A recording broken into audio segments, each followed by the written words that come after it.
The little boy couldn't have been more than 5 years old, standing in the middle of Midtown Manhattan's chaos, tears streaking down his face, as the lunch crowd surged around him like a river around a stone. His miniature navy suit, perfectly tailored, probably cost what I made in a month, marked him as someone from serious money.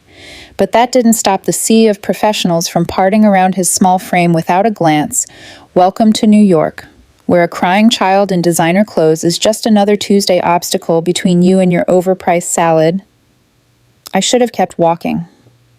I had a client in 20 minutes, and Mrs. Chen didn't tolerate tardiness, but I'd never been good at the whole mind your business New York thing. Probably why I'd never fully adapted after 6 years here. Hey, sweetheart. I knelt on the concrete, ignoring the honking taxi that nearly clipped us. Are you okay? Are you lost? He looked up at me with enormous dark eyes, absolutely terrified, and said something I couldn't understand. Not English. I tried Spanish next. Hola, estás perdido? But he just sobbed harder, his small chest heaving with panic. Then I caught it, a single word that made my chest tighten. Mama? Italian. This child was speaking Italian. I'd spent a year in Florence after college teaching English and falling completely in love with everything Italian, the language, the architecture, the way people argued passionately about the proper way to make carbonara. I'd kept studying after returning to the States, taking evening classes at the community center near my apartment in Queens, because it connected me to the happiest time of my life when I'd felt free and unscheduled, and like the world was bigger than my problems now that random expensive hobby was about to matter in a way I couldn't possibly understand. Non piangere, tesoro, I said softly, switching to Italian. Don't cry, sweetheart. Come ti chiami. What's your name? His eyes went wide with recognition and relief, and he threw his small arms around my neck like I'd just saved his life. Leo mi chiamo, Leo non trovo, papa. His words tumbled out in rapid, tearful Italian. He'd been walking with his father, he'd seen a dog, a golden retriever, and he'd chased it just for a second, and now he couldn't find his papa, and there were so many people, and he was scared. Va bene. Leo, I soothed, rubbing his back. Troveremo tuo papa. It's okay. We'll find your father. I took his hand and stood scanning the crowd for security or police or a frantic parent. Okay, Leo. Stay close to me. He gripped my hand with both of his, like I was the only solid thing in the entire city. Then I felt it, the shift in the air, the way the crowd seemed to instinctively create space. Before I even understood why, 5 men in black suits appeared, moving through the chaos with the kind of precision that made my spine straighten. Security. Obviously private security, the expensive kind, and they were clearly searching for something. Their eyes scanning the crowd with practiced intensity. Before we dive deeper, don't forget to subscribe, like this video, and tell me in the comments where you're watching from. Your support keeps these stories alive, and trust me, you won't want to miss what happens next. Leo, I asked carefully. Sono questi con tuo papà? Are these men with your father? He looked and his face lit up. Sisi? Marco Dante? He started waving his free hand. The closest man saw us, and his entire body language changed, from tense alertness to visible relief. He spoke rapidly into an earpiece, and the others immediately converged on our positions surrounding us in seconds, forming a protective circle that made me instinctively pull Leo closer. These were professionals, the kind of security you didn't hire for a tech CEO or a minor celebrity. Leo, the first man. Marco knelt down, his hands gentle as he checked the boy over, speaking rapid Italian, asking if he was hurt, how he got separated. Then his sharp gray eyes found mine. Lei l'ha trovato, grazie. You found him. Thank you. He was just scared, I said in English, suddenly very aware of how many large men were surrounding me on a public street. I just stayed with him until someone came. Marco nodded, but his expression was assessing, cataloging details about me, the way you'd memorize a face for later reference. Then the crowd parted even further, and I understood why people had been giving space. The man walking toward us radiated authority in a way that had nothing to do with the expensive suit, or the broad-shouldered, powerful frame, or the tattoos I could see creeping up from his collar. It was something primal the way he moved, like he owned, not just the sidewalk, but the entire city block, like every person in his path existed at his discretion. He was devastating. Dark hair, pushed back from a face of sharp angles and hard edges, olive skin, a jaw that could cut glass, and eyes so dark they looked black, currently locked on the small boy in my arms with an intensity that made my breath catch. This was Leo's father, and he was absolutely terrified. Papa Leo released my hand and ran, and I watched this dangerous, intimidating man drop to his knees on the Manhattan sidewalk and catch his son with a gentleness that cracked something in my chest. Leo, Dio mio. Mi hai tolto 10 anni di vita. His voice was rough with emotion. Leo, my God, you took 10 years off my life. Non scappare mai più, capito? Never run off again. Understand? They had a rapid conversation in Italian, Leo explaining about the golden retriever, the man scolding gently, but mostly just holding his son, checking him over, the way terrified parents do when they've just gotten their child back safe. Then those dark eyes found mine over Leo's shoulder, and the temperature dropped about 20 degrees. Lei parla italiano, you speak. Italian. It wasn't quite a question, more an observation, delivered in a voice that could cut through steel. Si. I managed, keeping my voice steady. Yes, studiato a Firenze. I studied in Florence. Something flickered across his face, surprise, or maybe calculation. He stood lifting Leo onto his hip with one arm and took a step closer to me. And I forced myself not to back up, not to show the instinct screaming that this man was dangerous. Lei ha salvato mio figlio. You saved my son. His English was perfect, barely accented. Le sono molto grato. I'm very grateful. He extended his free hand. Niccolo Valenti. I shook it, feeling calluses that didn't belong to someone who just signed papers, feeling strength that suggested his hands did much more than that. Vivian Miller. I'm just glad he's safe, Vivian, he repeated, and the way he said my name with that slight Italian inflection made something flutter nervously in my stomach. Non è italiano, not Italian, ma parla bene. Where did you learn Florence study abroad? I said, then kept taking evening classes when I got back. I love the language. Why was my heart racing? He was just a grateful father, except the way his men stood at attention. The way his gaze held mine with unnerving focus, the expensive everything, the tattoos visible at his throat.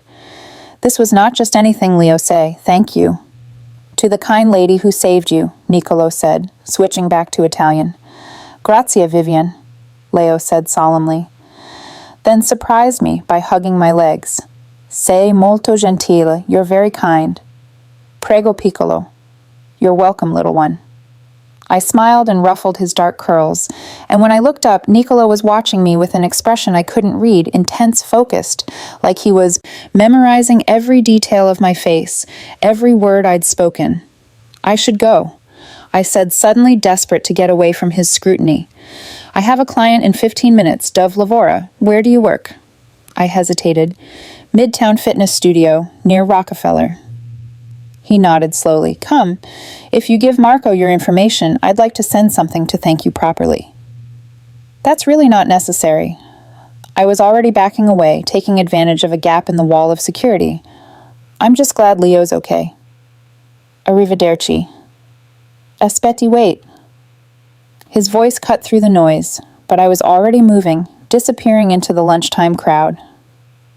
My heart pounding for reasons I didn't want to examine. Something about Niccolo Valenti had set off every survival instinct I had, despite the grateful father routine, or maybe because of it, I made it to the gym with 3 minutes to spare, changing quickly into my work clothes and pulling my hair into a ponytail, trying to shake the feeling of those dark eyes assessing me, cataloging me.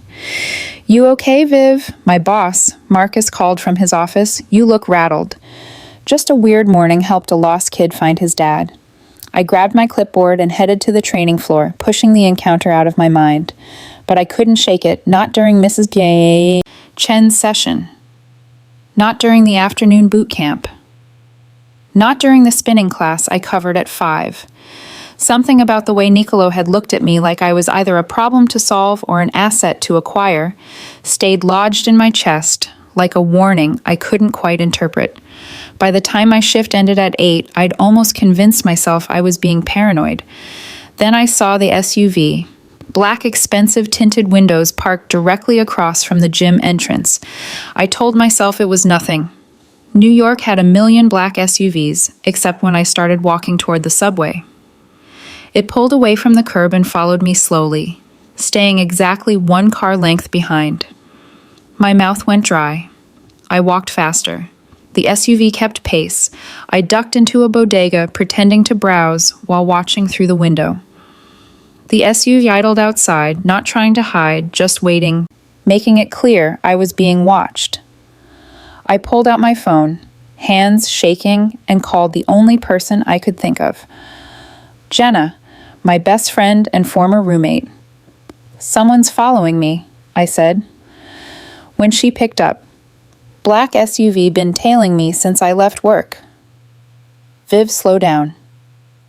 Why would anyone follow you?" "I don't know. Maybe because I helped that kid today, and his father seemed intense." "What kind of intense? Like the kind who has 5 bodyguards and everyone gives him space to breathe." "Jenna, what if he's like mob or something?" "This is Manhattan, not a Martin Scorsese movie. You're just freaked out." She paused. "Are they still there?" I peeked out the window. The SUV hadn't moved. "Yeah." "Okay, stay in public. Keep your phone on." I'm looking up the name. "What did you say his name was?" "Nicolo Valenti," I spelled it. The line went quiet for a long moment. "Genevieve, don't panic, but you need to Google this name right now." I pulled my phone away and searched Nicolo Valenti, New York. The results made my blood turn to ice. Alleged ties to organized crime, suspected head of the Valenti crime family. Under investigation for the articles were carefully worded, but the message was crystal clear. I'd helped the son of a mob boss, and now I was being followed. "Oh my God," I breathed. "Get out of there." Jenna's voice was tight. "Go to a police station or somewhere with cameras." I left the bodega, walking quickly toward the subway entrance. The SUV didn't follow me down, but when I emerged at my stop in Queens 40 minutes later, another identical black SUV was waiting. They knew where I lived. I ran the 3 blocks to my apartment, fumbling with my keys and slamming the door behind me, locking every lock with shaking hands. I went to my window and looked down. The SUV had parked directly across the street. My phone buzzed with a text from an unknown number. "Don't be afraid. The protection is for your safety. NV." I stared at the screen, my hands trembling. How did he have my number? I'd never given it to him. Another text arrived. "My son hasn't spoken to a stranger since his mother died 2 years ago. You have a gift with him. I'd like to speak with you tomorrow. 10 a.m. The address below. Please come." An address in Manhattan followed, probably his office or wherever crime bosses conducted business. Another text. "The men outside will remain. For your safety. I'll explain everything tomorrow." I looked out the window again. The SUV was still there. A silent, watchful presence. I texted back. "I didn't give you my number." His response was immediate. "I know. See you tomorrow, Vivian." I sat down on my couch, my legs shaking, staring at the messages, trying to understand how a simple act of kindness had just pulled me into something I didn't understand. But as I looked at the photo he'd sent Leo, smiling, holding a golden retriever puppy, with a note in Italian that read, "Grazie per avermi salvato, Vivian." Thank you for saving me, Vivian. I knew I'd go to that meeting. Because whatever Nicolo Valenti wanted, he was powerful enough to find me, to follow me, to know everything about me already. And something told me I didn't have a choice. My normal, predictable life had ended the moment I knelt down on that midtown sidewalk and spoke Italian to a lost little boy, and Nicolo Valenti had made sure I understood exactly that. I didn't sleep that night. Every creak in my building, every distant siren made me jump. At 3 a.m., I finally gave up and sat at my laptop in the dark glow of the screen, researching the man who'd somehow decided I mattered. The articles painted a picture I didn't want to believe Niccolo Valenti. Age 34, assumed control of his family's organization after his father's death 8 years ago. Known for being ruthless, strategic, and impossible to prosecute his legitimate businesses, real estate shipping. Import-export were suspected fronts for everything else, the things the articles only hinted at with words like alleged and suspected, and sources say. His wife Sophia had died 2 years ago, in what was officially ruled a car accident, though. Several articles suggested it might have been a message from a rival family. Leo had been in the car, survived with minor injuries, but hadn't spoken for 6 months after I stared at a photo of Niccolo at Sophia's funeral. His face a mask of grief and fury.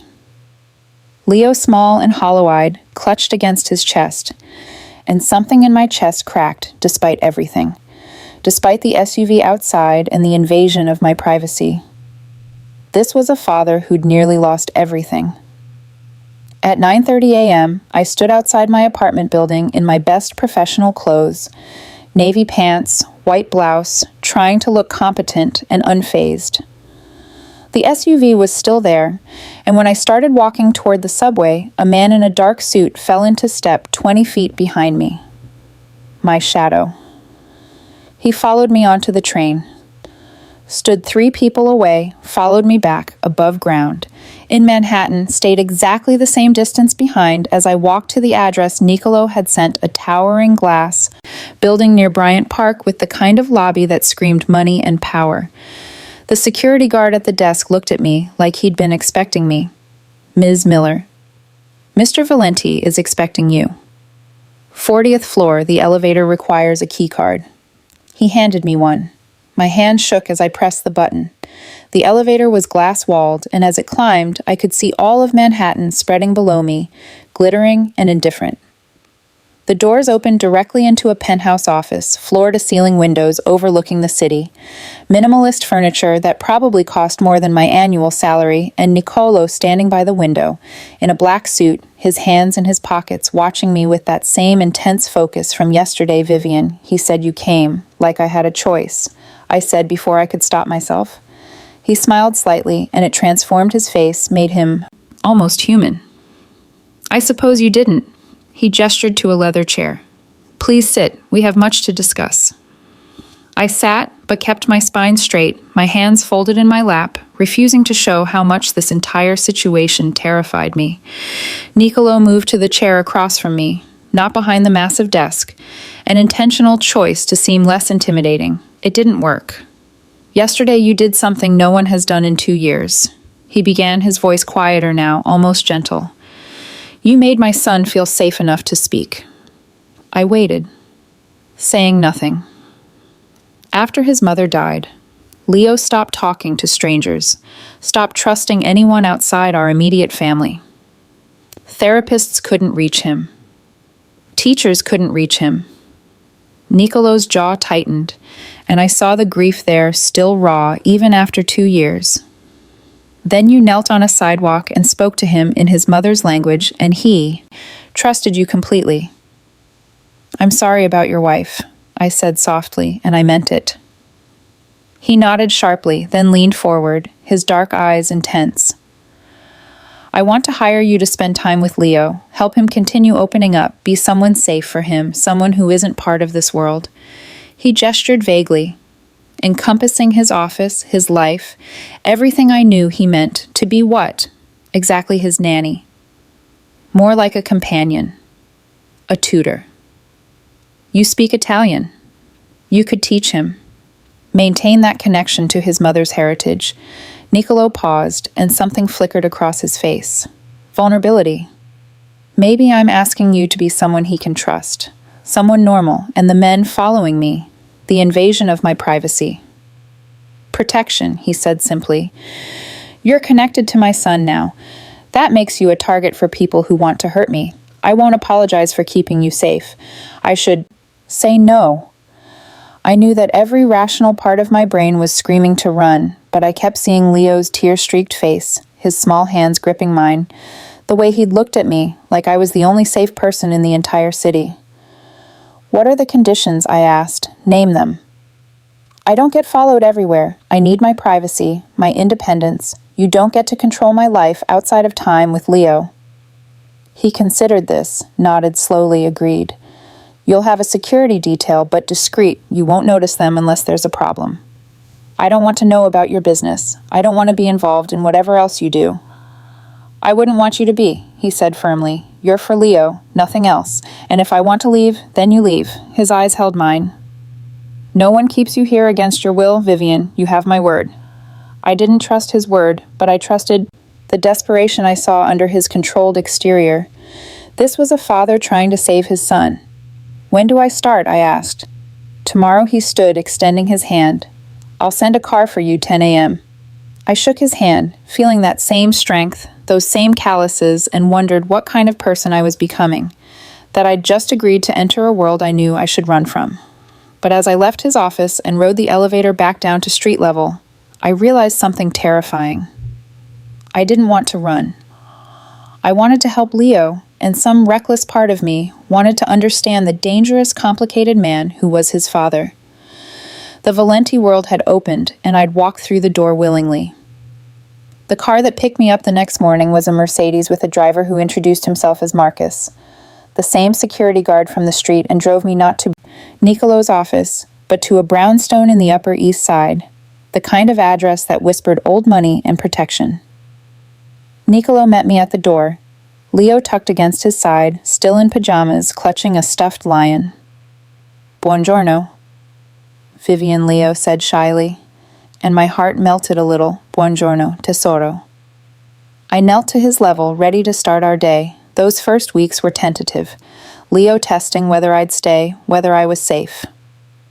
We read Italian children's books in the sunlit living room, played quiet games, built elaborate block towers that he'd narrate entirely in Italian, his small voice growing stronger each day. And I watched a child slowly unfold like he'd been holding his breath for 2 years, and finally remembered how to breathe. Nicolo was always there, hovering at the edges, working from his home office, but appearing in doorways, watching Leo laugh at my terrible Italian accent when I tried to read picture books, watching Leo curl against my side during story time, watching me like he was trying to understand how I'd managed to reach his son when no one else could. After 3 weeks, Leo asked if I'd stay for dinner. I looked at Nicolo standing in the kitchen doorway, his expression unreadable. "If that's okay with your father." "Please stay," Nicolo said. And something in his voice made it sound less like politeness and more like he actually wanted me there. Dinner became routine. Leo between us at the long dining table, chattering about his day in a mix of Italian and English, while Nicolo and I traded looks over his head. Something shifting between us, something I didn't have a name for yet. One night after Leo went to bed, Nicolo poured me wine without asking if I wanted it, handed me a glass, and sat across from me in the living room, the city glittering through the windows. "You've given him back something I thought was gone forever," he said quietly. "Joy. I just speak his language," I said. But my voice came out softer than I intended. He was already joyful. "You just needed someone to help him remember." Nicolo's eyes held mine. "You make it sound simple, isn't it?" "No," he said. "Nothing about this is simple, especially not you." "What's that supposed to mean?" It means his voice dropped. "I hired you for my son, and I find myself waiting for you to arrive, counting the hours, until you're in my home, watching you with him, and wondering what it would be like if you stayed for different reasons." My breath caught Nicolo. He stood suddenly as if he'd said too much. "Scusi, I shouldn't have, but I'll see you tomorrow." I left that night, my hands shaking in the back of the Mercedes, but I couldn't stop replaying his words or the heat in his eyes. Something between us had shifted, and there was no going back. The safe professional distance we'd maintained was crumbling, and I wasn't sure I wanted to stop it. 2 days later, I found Nicolo in his study, late afternoon, Leo napping upstairs.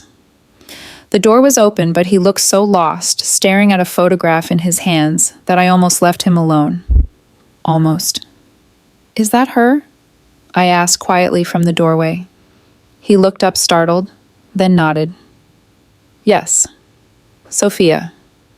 He turned the frame so I could see a stunning woman with dark hair and warm eyes, Leo tucked in her arms, both of them laughing. It was taken 3 months before she died. I stepped inside, closed the door behind me. What happened? He was quiet so long, I thought he wouldn't answer. Then he set the frame down, carefully, and the words came like he'd been holding them in too long. She was driving home from her sister's house. Leo was with her. Someone ran them off the road deliberately. I know it was deliberate, even if the police ruled it an accident. Nicolo's hands clenched. I know who ordered it, and I know I can never prove it. I'm so sorry. Leo saw everything. He was trapped in his car seat watching his mother die, and I wasn't there to protect either of them. His voice cracked, and I saw the man behind the armor, the father drowning in guilt. He stopped speaking after that. Stopped trusting the world because the world took his mother and nearly took him too. And now I understood why Leo had clung to me that day on the street, why Nicolo had looked at me like I was either salvation or threat. Because I'd done the impossible, I'd made Leo feel safe. Again. You can't blame yourself, I said, moving closer. Can't I? He stood, and suddenly we were inches apart, and I could see the exhaustion in his eyes. The weight he carried, every choice I make puts them in danger.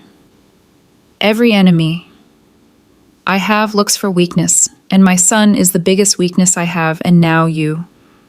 Me, I whispered. Yes, you. His hand came up, brushing my cheek so gently, I almost didn't believe this was the same man people feared.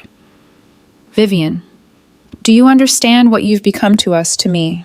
I should step back, I should leave this room, but instead I leaned into his touch, my heart racing. What have I become? Everything he breathed. And then his mouth was on mine and the world tilted. The kiss was gentle at first, almost hesitant, like he was giving me a chance to pull away, but I didn't. I pressed closer, my hands finding his chest, feeling his heart, pounding as hard as mine.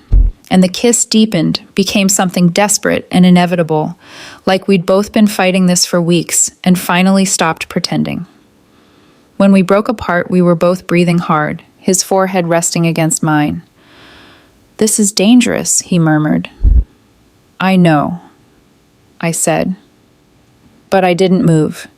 If you stay in this world with me, you become a target. Everyone will know you matter. Then let them know, I said, and kissed him again, because somewhere between teaching Leo Italian and sharing quiet dinners and watching Nicolo be both terrifying and tender, I'd fallen into something I couldn't name. And I wasn't walking away. 3 days after that first kiss, I was walking to the subway after my morning gym shift when I noticed them. 2 men in casual clothes, but moving with purpose, tracking me from across the street. Not Nicolo's security. I knew his men by now. These were different, and they weren't trying to be subtle. I walked faster, heart hammering, pulled out my phone to call Marcus, but before I could dial, a hand gripped my elbow and spun me into an alley. The man was maybe 40, hard-faced, with cold eyes, and an accent I couldn't place when he spoke. You're the woman with the Valenti boy. Let go of me. I tried to pull away, but his grip tightened. His friend blocked the alley entrance, smiling in a way that made my skin crawl. Tell Nicolo we know about you. Tell him we can reach his son any time through you. Then a voice cut through the tension like a blade. Let her go now. I'd never heard that tone from Nicolo before. Cold, lethal, absolutely certain. And when I looked past my attacker, I saw him standing at the alley entrance, flanked by Marco and 3 others. All of them. Radiating violence, barely contained. The man holding me hesitated, then shoved me away hard enough that I stumbled. Nicolo caught me, his arm wrapping around my waist, his other hand already reaching for something under his jacket. You have 10 seconds to disappear, Nicolo said, his voice dropping even lower. Before I forget we're on a public street, they left, but the threat hung in the air like smoke. Nicolo's hands were shaking when he turned me to face him, examining me for injuries. Are you hurt? Did they? I'm fine, I managed, but my voice wobbled. They just wanted to scare me. And they succeeded, he said grimly. This is exactly what I was afraid of. Marco, get the car. We're going home. You're home. I realized what he meant. Nicolo, I can't just move in with you. You can and you will. His eyes were fierce, brooking no argument. They know about you, Vivian. They know you matter to Leo, to me that makes you leverage, and I will not. I cannot lose someone else. The raw fear in his voice, the memory of Sophia, the way his hand still trembled as he held my face, made my protest die in my throat. Okay, I whispered. Okay, I'll stay. We drove to my apartment with an entire convoy of SUVs, packed my essentials, while 6 armed men stood guard, and within 2 hours, I was standing in a guest bedroom of the Valenti brownstone, my entire life condensed into 3 suitcases. Nicolo appeared. In the doorway, Leo tucked against his side, confused and hopeful. Vivian's staying with us for a while, Nicolo told his son. Forever, Leo asked, looking at me with those big dark eyes. Nicolo's gaze met mine over Leo's head, and I saw everything he couldn't say in front of his son, the promise, the possession, the fierce determination to keep me safe. As long as you'll have me, I said softly. Leo beamed and threw his arms around my waist and over his head. Nicolo mouthed, "Thank you." But I knew the truth. I wasn't just staying for safety anymore. I was staying because leaving them felt impossible. I'd crossed a line, and there was no going back. 4 days after I moved in, Nicolo disappeared for 18 hours. No explanation, just a kiss on my forehead at dawn and a quiet. I'll be back soon when he returned that night. There was blood on his knuckles and something dark and satisfied in his eyes. It's done, he said. Standing in the doorway of the living room, where I'd been pretending to read while Leo slept upstairs. They won't come near you again. What did you do? I asked, even though part of me didn't want to know. What I had to. His voice was flat, emotionless, the voice of a man who'd done terrible things and would do them again without hesitation to protect what was his. And you're mine now, Vivian. Whether you want to be or not, I should have been terrified, should have packed my bags and run. But instead I stood and crossed to him, took his damaged hands in mine and said, I know. He stared at me like he couldn't quite believe what he was hearing. You know. I know what you are, I said quietly. I know what you've done, and I know you did it for me, for Leo, and I'm not leaving Vivian. He pulled me close, his forehead resting against mine. You don't understand what you're choosing this life. It's not normal. It's not safe. I don't want normal. I realized the truth as I said it. I want this. I want you. I want Leo. I want to be part of this family, no matter how unconventional it is. He kissed me then, deep and desperate, and when we broke apart, his eyes were bright. You mean that? Yes. Then stay, he said. Not as a guest, not as Leo's tutor. Stay as mine, as ours permanently. Is that a proposal? I asked, my heart racing. It's a promise, he said, a vow that I will spend every day protecting you, loving you, giving you the life you deserve, even if it's wrapped in danger. Then yes, I whispered yes to all of it. The next morning, Leo found me making breakfast and climbed onto a stool, his small face serious. Vivian, are you my new mama? I looked at Nicolo standing in the doorway, his expression vulnerable, waiting for my answer. I knelt to Leo's level. If you want me to be tesoro, I would be honored. He threw his arms around my neck. Si, ti voglio, yes, yes, I want you. Over his shoulder. Nicolo mouthed, I love you. And I mouthed it back. That afternoon, Nicolo's entire inner circle came to the house. Marco and Dante, and others whose names I was still learning. And Nicolo introduced me not as Leo's tutor, not as a guest, but as his, this is Vivian, he said, his hand firm on my waist.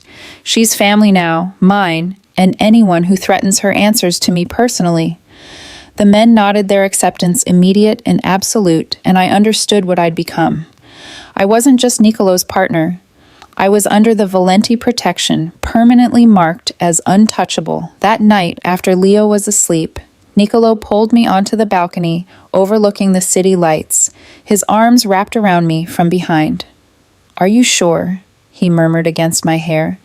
Because once you're truly part of this, there's no walking away. The world will always see you as mine. Good, I said, leaning back against his chest, because I don't want to walk away. I want to stay. I want this life with you.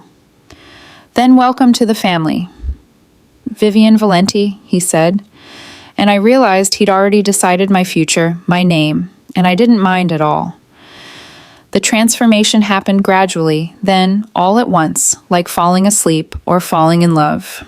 One morning, I woke up in Nicolo's bed, his arm heavy across my waist, the Manhattan sunrise painting everything gold, and realized I couldn't remember what my old life had felt like, the small Queens apartment, the early morning gym shifts, the careful budgeting and quiet predictability. It all seemed like a story. I'd once read about someone else. Nicolo stirred beside me, his eyes opening dark and warm. Buongiorno. Bella, buongiorno, I murmured, and he pulled me closer, kissing my shoulder, my neck, the spot behind my ear that made me shiver. We have 20 minutes before Leo wakes up, he said against my skin, his hand sliding down my ribs. How should we spend them? I turned in his arms, answering him without words. And for those stolen minutes, there was nothing but us, the heat between us, the way he touched me like I was precious and dangerous all at once, the way he whispered Italian endearments against my skin. Ti amo mia, bella ragazza. I love you, my beautiful girl. Then right on schedule, we heard small footsteps in the hallway and Leo's voice calling. Papa Vivian. Siete svegli, are you awake? We're awake, tesoro. I called back quickly, straightening my tank top while Nicolo laughed quietly and pulled on a shirt. The door cracked open and Leo peeked in, his dark curls wild from sleep. Can we make pancakes, the American kind with the chocolate pieces? Chocolate chip pancakes, I corrected gently. Yes, we can come help me. He scrambled onto the bed between us, and Nicolo caught him in a bear hug, tickling him until Leo shrieked with laughter, and I watched them together and felt something crack open in my chest. This was family, this was home, and I'd do anything to protect it. Downstairs in the massive kitchen, I taught Leo how to measure flour while Nicolo made coffee and fielded phone calls in rapid Italian, his voice shifting from the warm tone he used with us to something colder, more commanding when discussing business, and I'd learned not to ask questions about those calls, learned that there were parts of his world I was better off not knowing. But I knew enough. I knew the men who came to the house at odd hours were discussing things that would never appear in any legal contract. I knew the money that paid for this brownstone and Leo's private school, and the security that surrounded us came from sources I didn't want to examine too closely. I knew that Nicolo's hands, the same hands that held me gently at night, had done violent things to protect his family, and I'd made peace with it because the alternative was losing them. After breakfast, Marco arrived for the daily security briefing, something that had become routine. Nicolo disappeared into his office while I helped Leo with his Italian lessons we were reading. Il piccolo principe, the little prince, and Leo was sounding out the words carefully, his small finger tracking across the page. Tutti.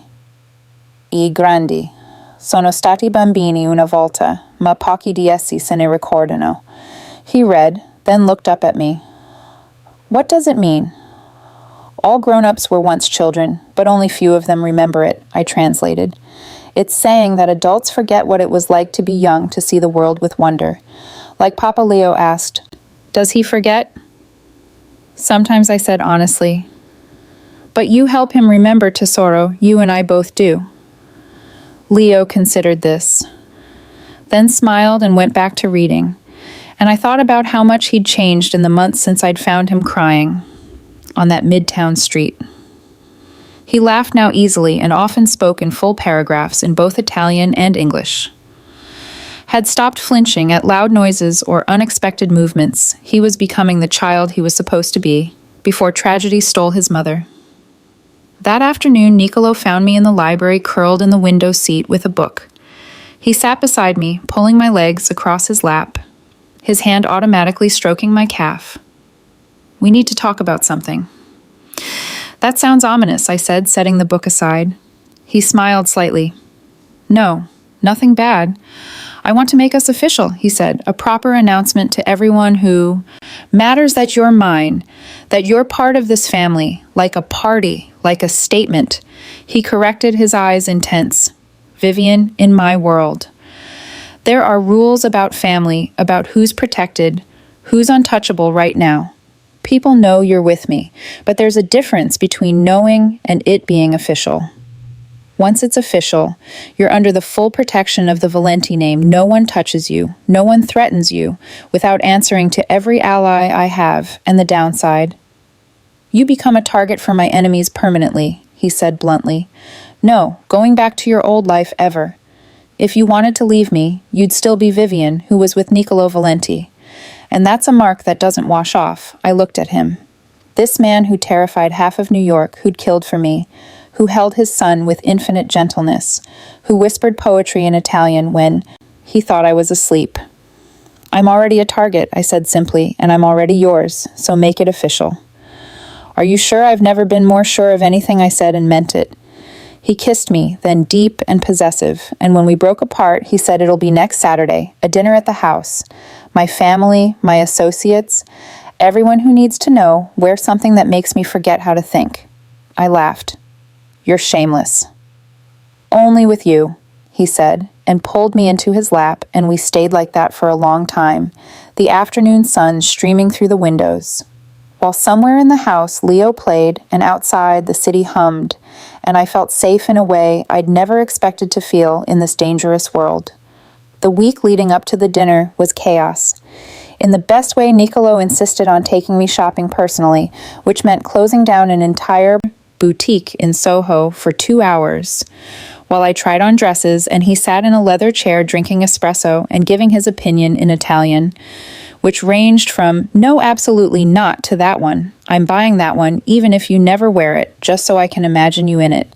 I ended up choosing a deep emerald dress that hugged every curve and fell to mid-thigh. Elegant, but with an edge that felt like me. Niccolo's eyes went dark when I walked out of the dressing room. That one, he said, his voice rough. We're buying that one, and I'm keeping every other man at the dinner at least 10 feet away from you. Possessive much, I teased, but I loved it. Loved the way he looked at me like I was the most beautiful, dangerous thing he'd ever seen. Always, he said. When it comes to you, Leo was thrilled about the party, especially when Niccolo told him he could stay up late and meet everyone. Vivian's going to be family forever. Right, Papa? He asked at dinner. 2 nights before the event, forever. Niccolo confirmed, his hand finding mine under the table. She's not going anywhere, promise. Leo looked at me, his eyes so serious, so much older than 5 years should be. I promise tesoro, I said, squeezing his small hand. Nothing could make me leave you. He smiled that brilliant smile that still felt like a gift, and went back to his pasta and over his head. Niccolo mouthed, "Thank you." And I knew he wasn't just thanking me for staying. He was thanking me for loving his son, for giving Leo back the childhood he'd lost. Saturday arrived with perfect October weather, crisp and clear. The kind of day that made New York feel like the center of the universe. The brownstone was transformed, flowers everywhere, elegant table settings, staff moving efficiently through the space preparing food and drinks, and I felt my nerves kick in for the first time. What if they don't accept me? I asked Niccolo that afternoon as I was getting ready. What if they think I'm not good enough for this world? He came up behind me in the mirror, his hand settling on my waist. They'll accept you because I've claimed you. And anyone who has a problem with that can answer to me, but they won't have a problem. Vivian, you're stronger than you think. You survived being targeted by the Borellis. You chose to stay, knowing what I am.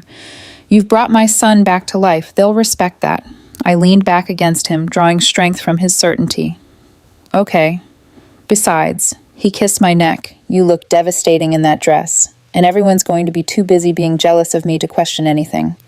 The guests started, arriving at 7, Niccolo's inner circle first, Marco and Dante, who I knew then, others whose faces I'd seen, but names I was still learning. Each one greeted me with respect, with acceptance that felt hard-won and real. Then the outer associates, the business partners, the allies from other families. And I understood the scope of what Niccolo controlled, the web of loyalty and power and carefully balanced alliances. Leo was in his element, dressed in a miniature suit, greeting guests in Italian and English, making people smile with his serious adult mannerisms and his occasional bursts of childish enthusiasm. When someone brought him a gift, he stayed close to me, though his hand finding mine whenever the crowd felt too big. "You're doing great," I whispered to him during a quiet moment. "I'm glad you're here," he said simply. "So I'm not alone. You're never alone anymore, I promised." Neither of us are. Dinner was elaborate, multiple courses, wine that probably cost more than my old monthly rent, conversation and flowing in, Italian and English around the long table. Niccolo kept me close, his hand on my thigh under the table, a constant reminder that I belonged here beside him, at the head of the table in the center of his world. After dessert, he stood tapping his glass for attention. The room fell silent immediately, and I felt every eye turn to us. "Most of you know why we're here tonight," he began speaking in English, so everyone would understand, but I want to make it official. Vivian came into our lives 5 months ago, when she helped my son when no one else would. She spoke to him in his mother's language and gave him back his voice. He paused, his voice roughening, and she gave me back hope that I could be more than what I've become, that I could have a family again, that Leo could have someone who loves him the way he deserves. He turned to me, his eyes intense. "I'm not a good man, Vivian. I've done things I can't take back, and I'll do worse things to protect what's mine. But you make me want to be better. You make me remember what it means to have something worth protecting beyond power and territory and old debts." He took my hand, pulled me to standing. "So you should all know that Vivian is mine. She's family. She's under my protection, and the protection of everyone in this room, and anyone who threatens her threatens me, personally." The room erupted in approval, glasses, raised voices, calling out acceptance and loyalty, and I felt the weight of it, the finality of being claimed by Niccolo Valenti in front of everyone who mattered. Then he did something I didn't expect. He got down on one knee and pulled a small box from his jacket pocket, and the room went completely silent. "I know we've done this backward," he said, a slight smile on his lips. "You're already living in my home, already part of Leo's life, already so deep in my world, there's no escape. But I want to do this right, Vivian Miller. Will you marry me? Will you be my wife? Leo's mother. Will you choose this dangerous, complicated, beautiful life permanently?" I looked down at him.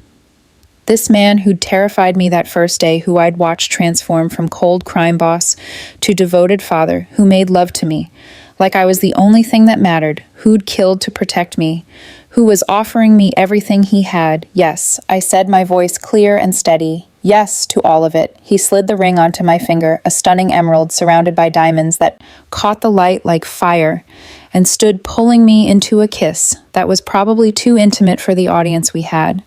But I didn't care, and when we broke apart, the room exploded again. Champagne corks popping, music starting. People embracing us, offering congratulations.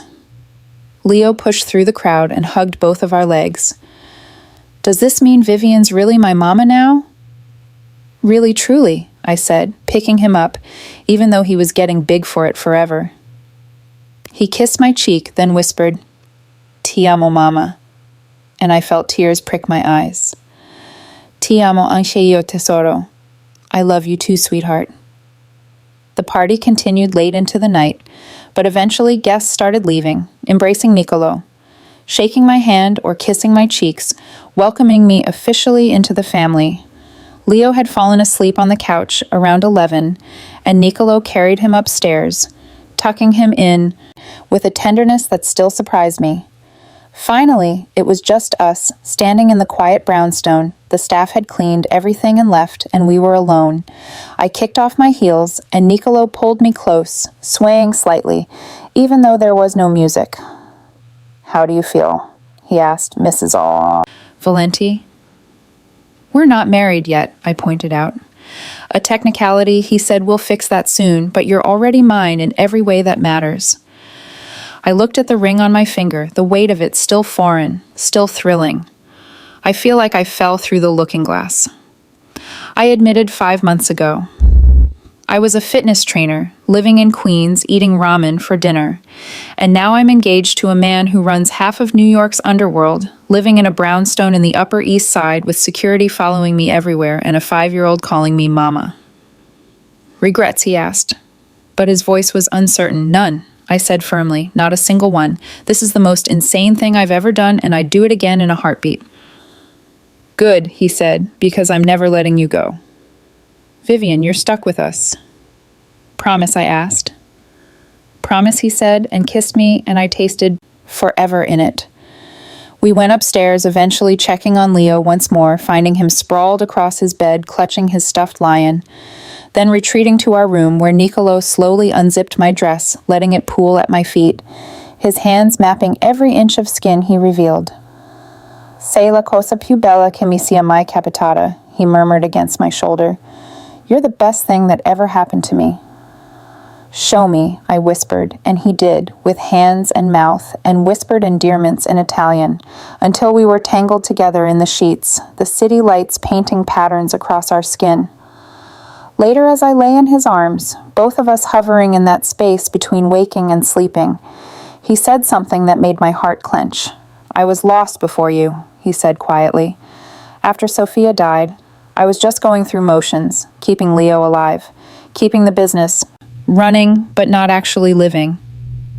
And then you knelt on a street and spoke Italian to my son, and suddenly I remembered what it meant to hope. You weren't lost, I said. You were surviving. There's a difference. Maybe he pressed a kiss to my hair. But you gave me a reason to do more than survive. You gave me a reason to live again. We gave each other that, I said, because you saved me too, Niccolò. I was sleepwalking through a safe, boring life, and you woke me up. You showed me I could be brave enough to want something extraordinary. Then we're even, he said. Not even close, I said. But we have forever to figure it out. Forever, he agreed, and I felt him smile against my hair. I'm going to hold you to that, Mrs. Valenti. Good, I said, and let myself drift off to sleep, safe and warm and home. The months that followed were a strange, beautiful blend of normalcy and danger. We set a wedding date for the spring, small and private, just close family, and Leo. As ring bearer, I kept teaching Leo Italian, kept reading him stories, kept being the steady presence he needed, while Niccolò ran his empire with me, at his side, a partner in the ways that mattered. There were hard moments too. Nights when Niccolò came home late with blood on his cuffs, and I patched him up without asking questions, times when the security had to be increased because of threats from rivals, moments when I wondered if I'd truly understood what I was signing up for. But then Leo would laugh at something silly, or Niccolò would pull me into his arms in the middle of the day just because he could, or we'd have breakfast together as a family talking about nothing important, and I'd remember why I'd chosen this. Because love in any form is dangerous and uncertain and requires leaps of faith, and this love, this fierce, unconventional family we'd built from tragedy and chance and choice, was worth every risk. One Sunday morning, 3 months after the engagement party, I woke to find Leo had crawled into bed between us, something he did when he had nightmares or just wanted to be close, and Niccolò was awake, watching us both with an expression of such profound contentment that it took my breath away. What? I whispered, not wanting to wake Leo. Nothing, he said, just thinking about how lucky I am that my son chased a dog that day, that you stopped to help, that you were brave enough to stay. Luck had nothing to do with it, I said. It was fate. You believe in fate, he asked, surprised. I do now, I said. Because what are the chances that out of 8 million people in this city, I'd be the one who spoke Italian? I'd be the one who stopped. I'd be the one who fell in love with both of you, fate or destiny, or whatever you want to call it. We were meant to find each other.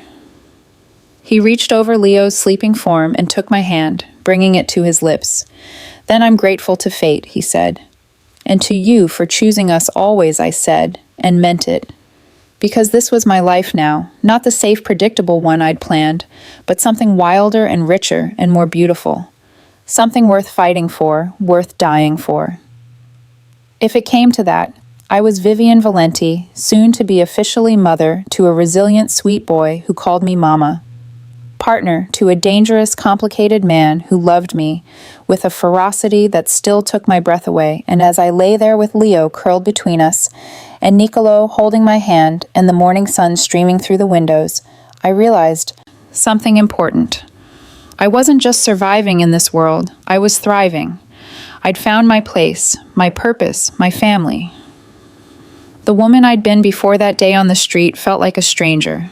Someone playing it safe, someone afraid to want too much.